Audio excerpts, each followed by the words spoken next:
Amen and amen.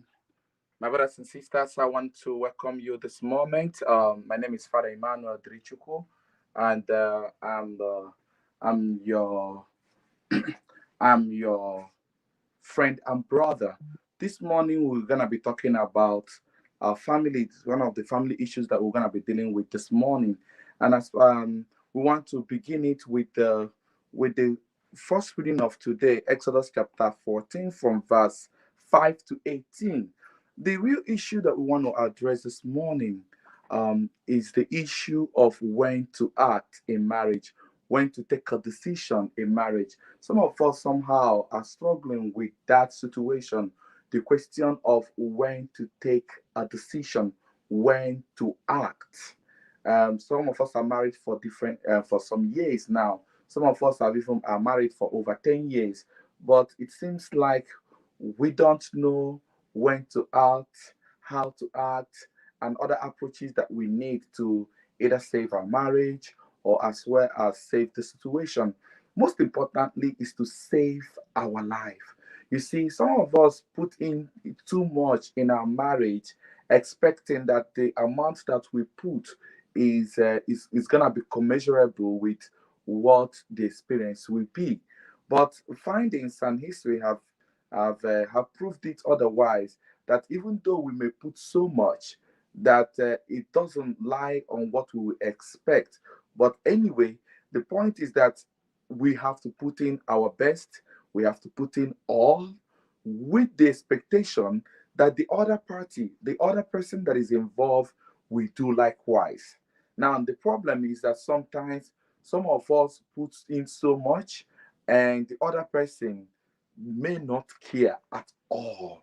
Now, if every other person is putting in their own quarter to their best of ability, it will make a whole lot of sense and it will save a whole lot of situation. But unfortunately, that has not been the case for all marriages. So what are we saying this morning? We're talking about where and when do we draw the line? When and where do we draw the line? In the Gospel of Luke, Jesus tells us to love our enemies and do good to them.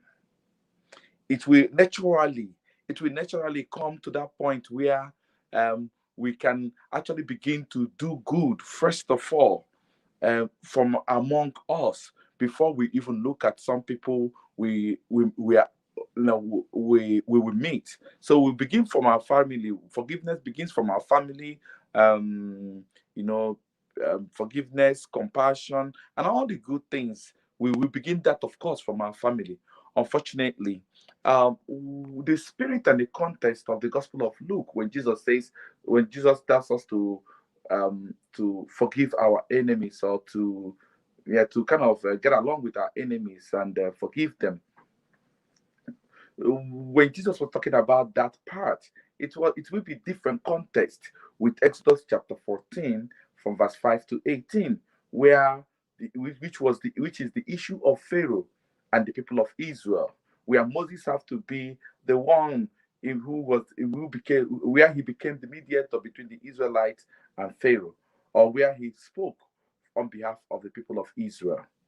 Now, here is the thing: in different marriages, we are actually confronted with that situation of, do I forgive my enemies and do good to them, or do I actually take action like in Exodus chapter 14? So where do we stand as a family? Because the worst enemy and the highest enemy and the most effective enemy is the enemy from our household, the enemy from our family, the enemy from our blood, the most powerful enemy is the one that we live with, the one that we share our bed with, the one that we share our life with, the one that we share our wealth with, the one that we do everything with. This is the most dangerous enemy. This is the kind of enemy that he has all the opportunities, almost all the opportunities, and this same enemy has everything. And I use the word enemy in the family because some people don't realize that these kind of enemies are real. Now, this is not a reflection to divide families, but but to face the very fact that we have enemies even in our homes. I can tell you few stories of some persons who are married.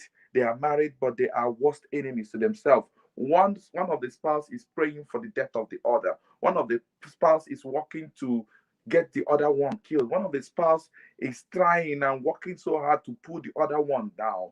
And one of the reason why these kind of enemies are very powerful is that they know the hook and chronics of everything. They know the in and out of your life. They know when you come back. They know when you are sleeping.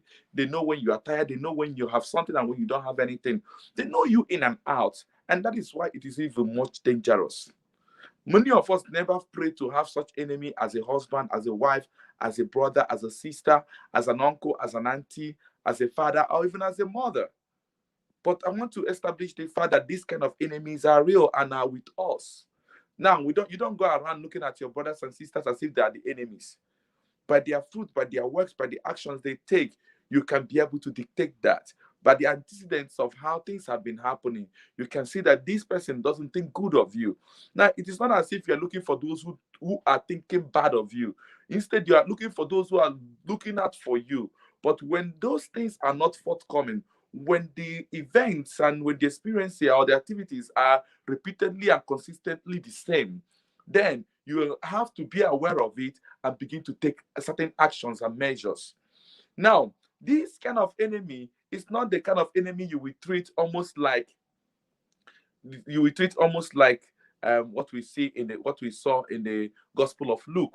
Instead, we may have to get to draw the line, like the case of Exodus chapter 14, verse 5 to 18. The real question is, at what point do I draw the line? At what point do I continue to forgive but to be at distance? At what point do I tell myself it is time to separate?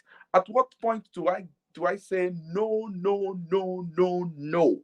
You see, I will tell you a story. There is a woman who I worked with. I worked on her case some time ago, and this woman was living in a very was in a very, very abusive relationship. She was in a very, very abusive relationship. And every time she would cry to me, she would come to me, she would cry, she would call me, she would cry. She kept on telling me what the husband was doing to her. And as a priest, I would always encourage her to be persistent, to be prayerful, and to be patient, hoping that one day something would happen. And one of the things maybe some of you don't know, one of the things we as priests or even pastors will not do is that we don't tell you to get out of the relationship. We don't tell you to leave the relationship. We don't tell you to divorce. And unfortunately, some of you are expecting us, the priest, to tell you, get out of the relationship. Don't be part of the relationship. Blah, blah, blah. We don't do that. I can tell you that, but I can walk with you. I can make you understand that this is obvious. I can let you know that this is not healthy for you, but I don't make those choices for you.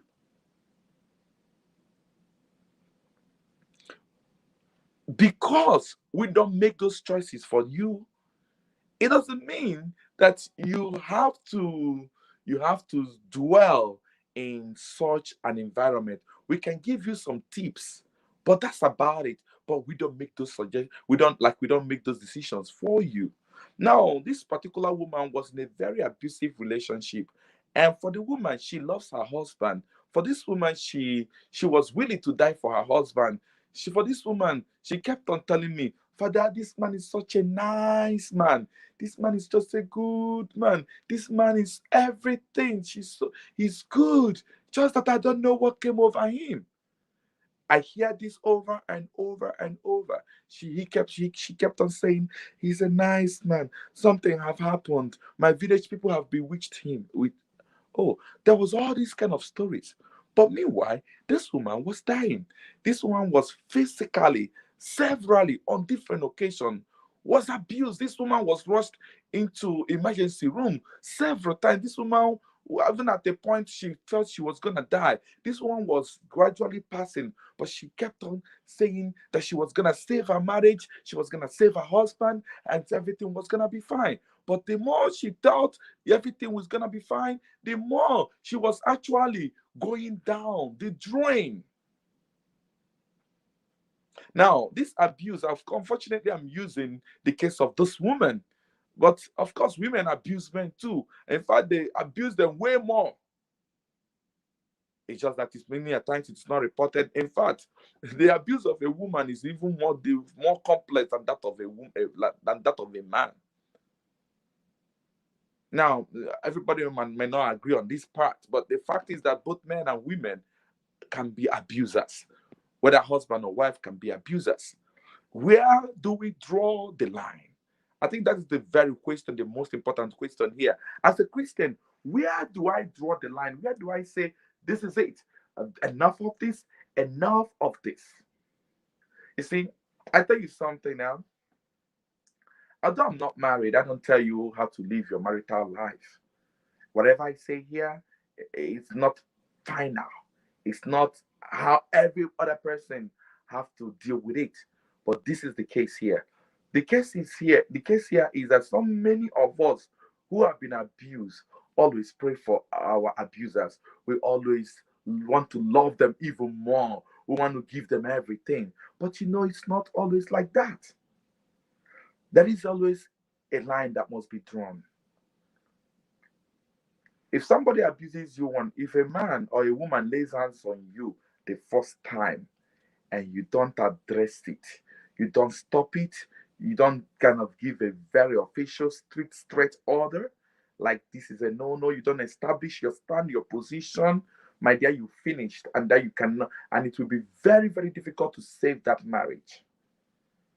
It will be so difficult. In the first place, nobody, I don't care who that person is, nobody should lay hands on you. Nobody should abuse you, even verbally or physically. The day you contain it, the day you say, let me allow it, that day you have opened a can of canker worms. You have opened a new channel of sorrows. So I want to tell all our brothers and sisters, especially those who have this godly, spiritual, Jesus's mind. You can forgive your abuser once, and you can forgive him all the time, but you should never ever take the abuse, condone the abuse, even for a second. You can forgive as many times you want to forgive, but your forgiveness does not stop you from taking necessary action to protect your life, to protect yourself, and to save your marriage. Sometimes we think that if we don't take actions, if we don't fight, that we that if we sometimes we think that if we fight, if we take actions, that we will not save our marriage. But that's not true. When you fight and stand your ground, then that marriage might be saved. But if you don't, and you cry and you complain and you just pray, my dear, there is a likelihood that that marriage may never be saved. If you really love your husband, if you really love your wife, the first thing you want to do is to take such kind of actions.